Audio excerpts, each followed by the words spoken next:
Hey yo everybody, it's Kenny K here with another 80s slasher movie from 1989, the last of the golden era.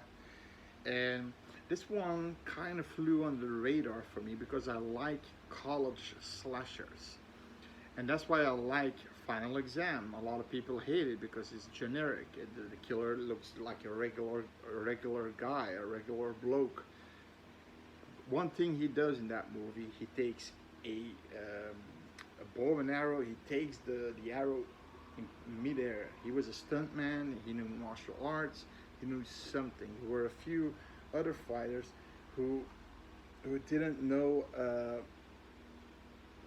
Sorry, with training with very hot weather, and it's just bad. I mean, this one has a killer who has this cloak and a hood on and a white mask with old man's hair on and a formidable weapon, a battle axe, double bladed axe.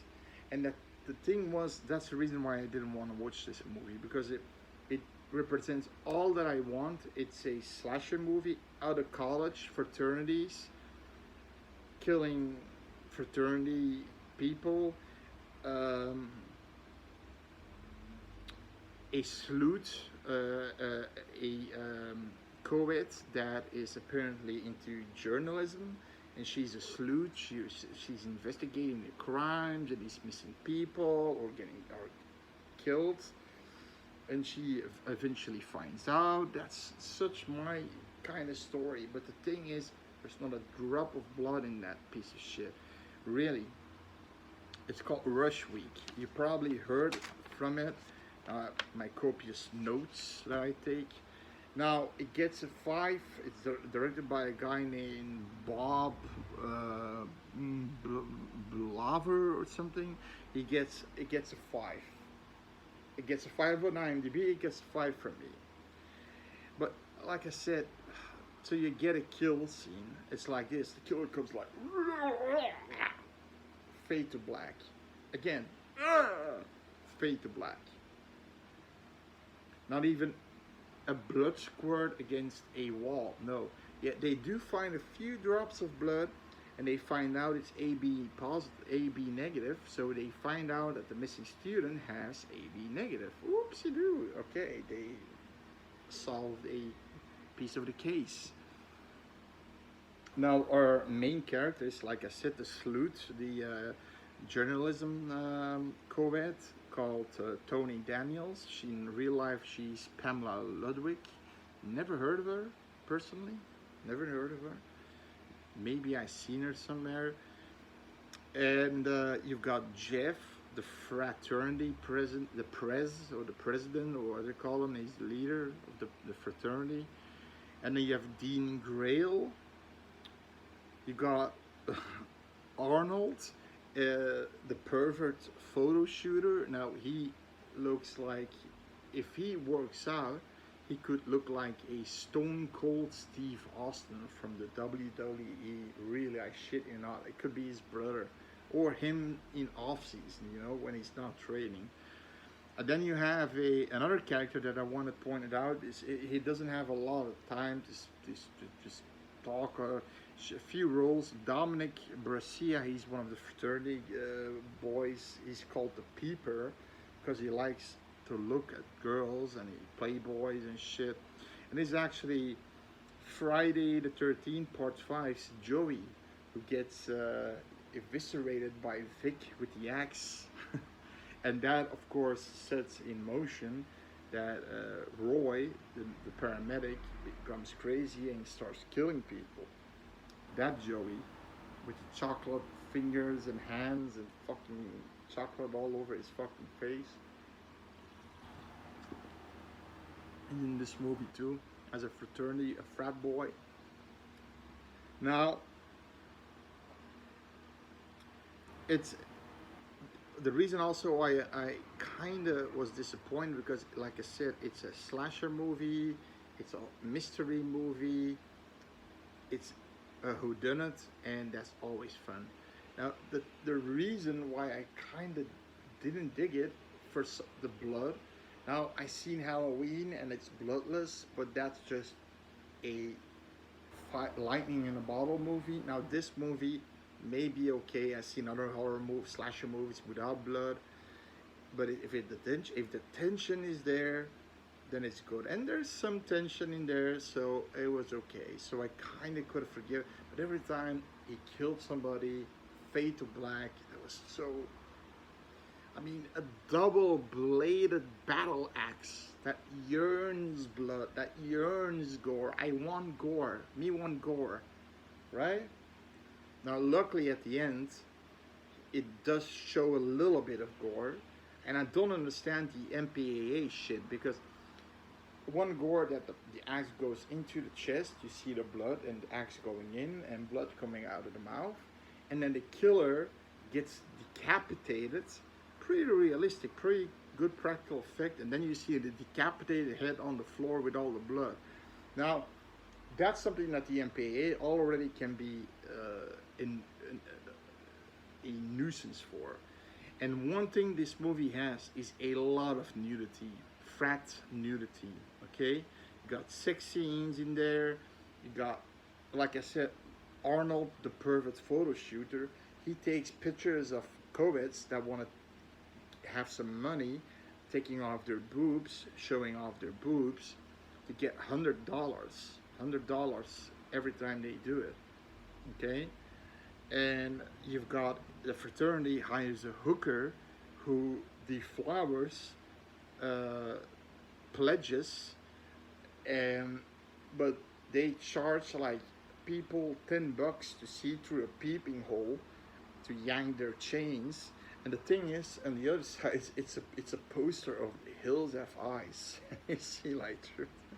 Okay, so yeah, you got a lot of that shit, and but then you've got, like I said, Jeff, the frat press. The moment they do a prank on the hooker, the prostitute, and they put, I'm guessing one of them is pre-med. They got a body, and she's like, "Oh, you feel cold?" She says one more, then, okay. "Oh, you feel cold," and then she feels, "If your flagpole isn't working, we can't do much, baby."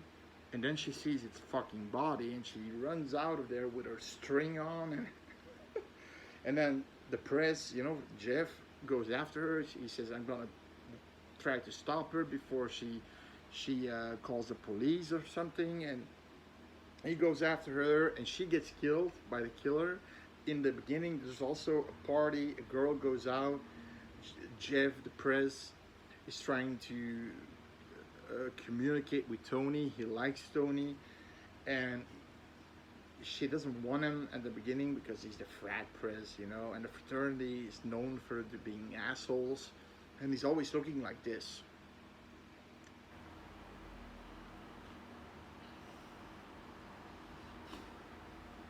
So he has that look, that sinister look, and he says, "I'm gonna get some fresh air." And then another girl gets killed with the axe wielding killer, double-bladed axe wearing wielding killer. Jesus Christ!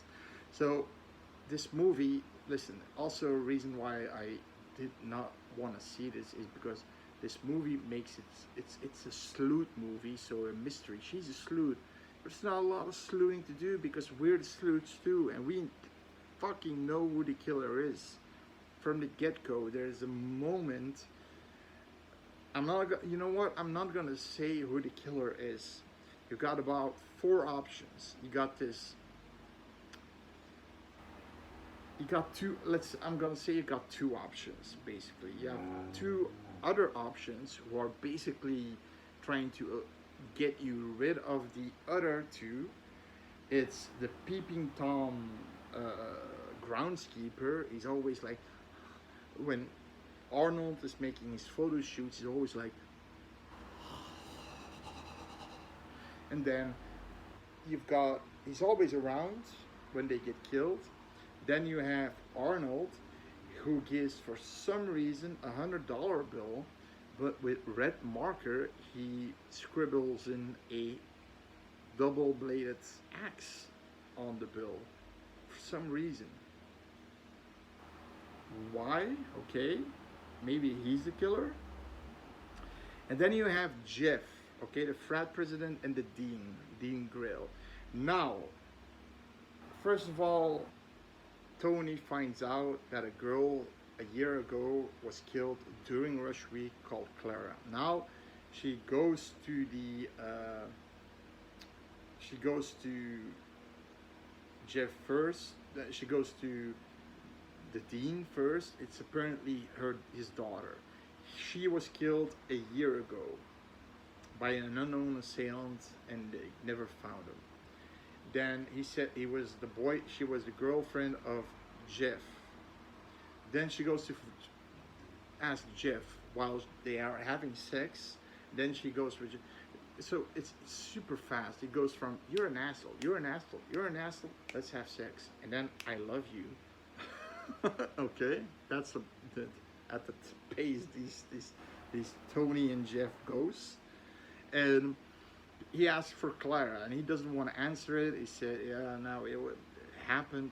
Somebody killed her, and he ran away because he didn't want to talk about it." That's also the reason why he's kind of, because the frat boys are saying he's kind of odd this year. And okay, so you got two main suspects and two like suspects that, especially the photo shooter guy who also works in the cantina. So apparently she took pictures of him, and the dean was trying to get him because he knew he was doing this, but he didn't have any evidence. He took the pictures and he says, now I have the evidence to fire his ass. So he fires the Arnold, Steve Austin.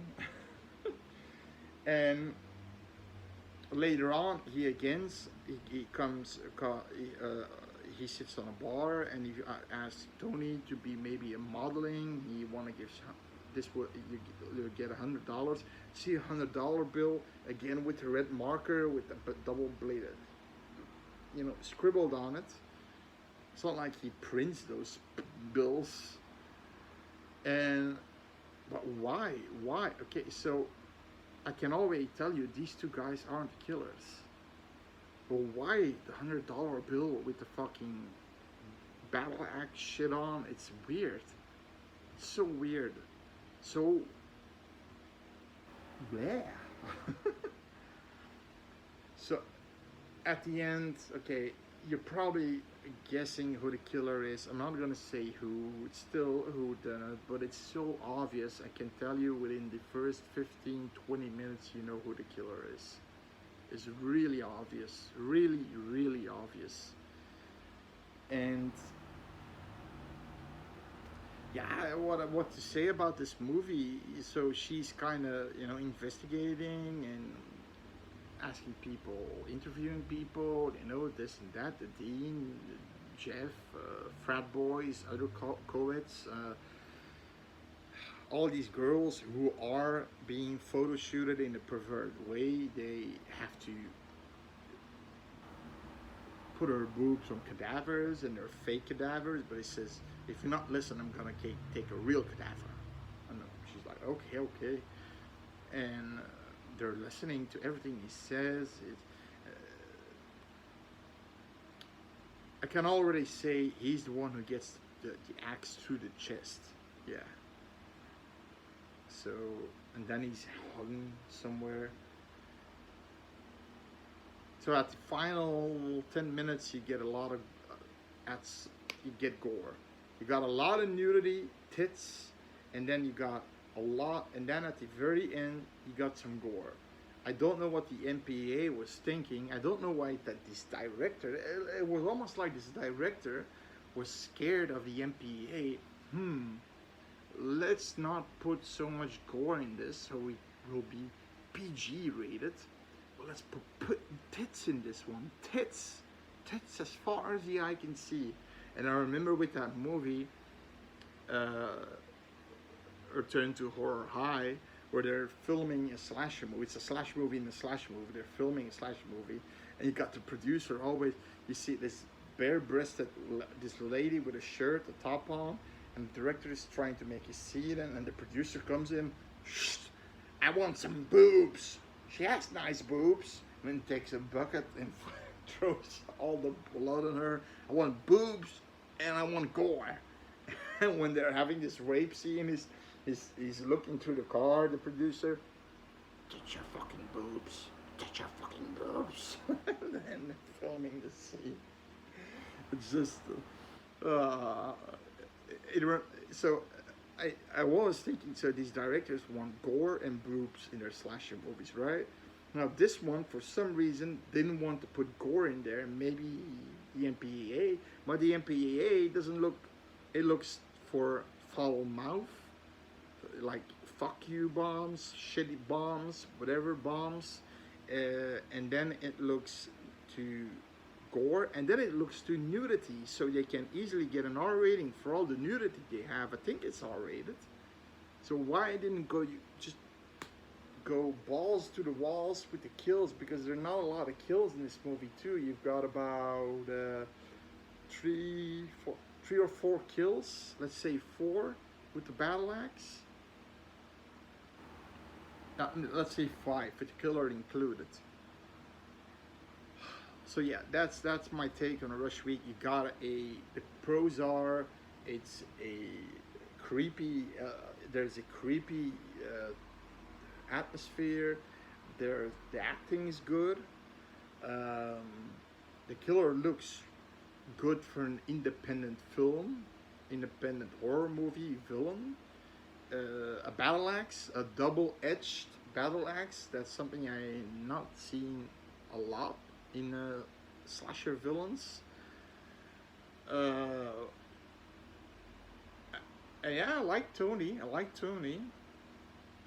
But then what I disliked was the lack of gore. I mean, a double bladed axe. I mean, that weapon was crying, "Give me gore, give me gore." I mean, right? That's the ultimate weapon. All those fade to fucking blacks. And then also these extreme. It's right in front of your nose who the killer is. I actually kind of zone myself off, not to look too much, just enjoy it as a slasher movie, but don't have any gore. So you have to join. So you have to join the mystery, the sleuthing, being the sleuth, the co-sleuth, and you don't. And if you do that, you immediately know who the killer is. Before the sleuth knows in the movie, before Tony knows in the movie. So, and then those stupid bills of $100 with the axe drawn on them. I don't know why he did that. He wasn't the killer. He wasn't. I'm already saying he wasn't the killer. He was a guy who was supposed to be, because they were so obvious who the killer was that they sort of wanted to make him a possible killer. I don't know. Any case, it gets a 5. It's definitely worth a watch, especially if you're a slasher fan of the 80s and you want to see all those slasher films that are. I always look at the somewhat good, the good, and the perfect ones. The bads, I try to avoid them because you have some that are so bad, filmed on a VHS camera, that I just cannot watch. There are a few 3.5 scores on IMDb that I actually like, about 2 or 3 of them that I also reviewed. So still gonna make those playlists so we can see those movies that all the slasher movies of the 80s, creature features of the 80s, horror creature features of the 80s, and so on, horror sci-fi of the 80s, 90s, 70s, and so on, and newer movies in meaning plus 2000s. Yeah, everything is just jammed in there like slasher. That's what I'm gonna do. So again, if you like the video, subscribe, like the damn video, and comment if you immediately knew who the killer was. That would be cool. And see you next time for another great horror review. Bye.